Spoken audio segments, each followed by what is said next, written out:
I want to start without them. That'll trigger their abandonment issues. Ha ha ha. It's starting without you. I hope you can hear me in the bathroom. The Tao of Unsuck, how to use change, focus, and discipline to move yourself forward. I say the word discipline and people get freaked out. They're like, oh God, that sounds like hard work. It really isn't. I told you I was lazy. I'll show you the lazy way of doing it. Okay, change. In terms of what you're dealing with for narcissistic abuse, the problem is that the narcissistic abuse plays out in a very machine-like way. We could even go so far as to say cluster Bs themselves are quite machine-like. Once that narcissistic shell has formed and the real mammalian warm human being inside the shell has died off, you are left with a psycho-killer machine that knows how to do one thing only very, very well, and it repeats it over and over and over again because it's an addict and it's compelled to do it and it has to do it and it knows nothing else. This is not the secret. This is not dream about a red Ferrari and a red Ferrari appears magically on your... It's not the law of attraction. This is really straightforward psychology.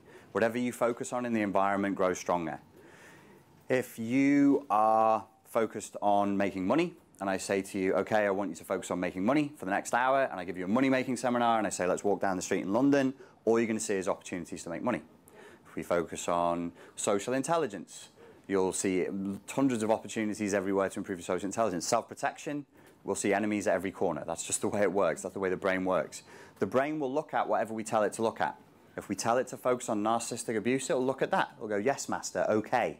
It always says yes. R2-D2 is just going yes, yes, yes. When I say to you, I resist genetic determinism, even though there may be data in a few years that says, yes, genetic fixity is real, you're born depressed, you're born schizophrenic, you're born this and that, I still choose to reject that because I want to live in a hopeful reality tunnel.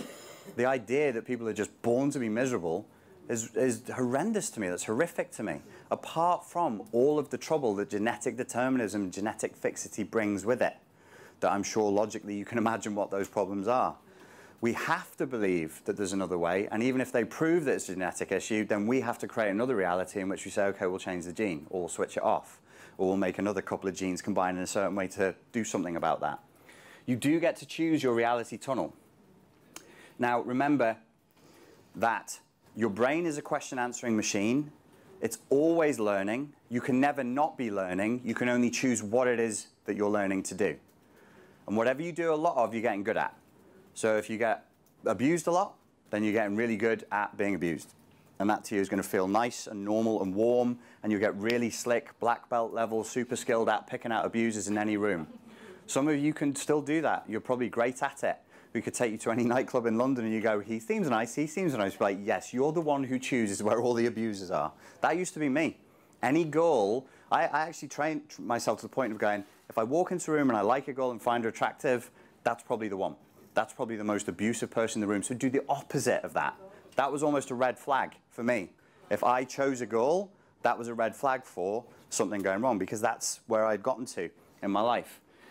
You're never not creating a reality tunnel, so you may as well make it a good one. Something that is hopeful, something that is happy, something that is upbeat, something where, you know, who wants to listen to people who are going to tell you that you're doomed? Who wants to listen to people tell you in psychology that you're fucked and it happened in childhood, you're never going to get better? Bullshit. Bullshit. I don't buy that for a second. I don't see why we have to submit to that kind of a doctrine. It's fatalistic, it's depressing, it's horrendous. So, no. I just say no. No, no, no. When you want to control the focus of your mind and the focus of your unconscious, and you're going to say to me, how do we control our focus? My answer will be, questions are the answer. If it was a money-making seminar, I would say to you, hey, just walk down the street and say, where are the money-making opportunities? If it was a seminar on being happier, I would say, what can I do right now that makes me happier? What can I focus on in this environment that I think is cool and upbeat and happy? Questions are the answer. They control your focus at all times. Your brain is a question-answering machine. Even as I made that statement, your brains all went, is it really a question-answering machine?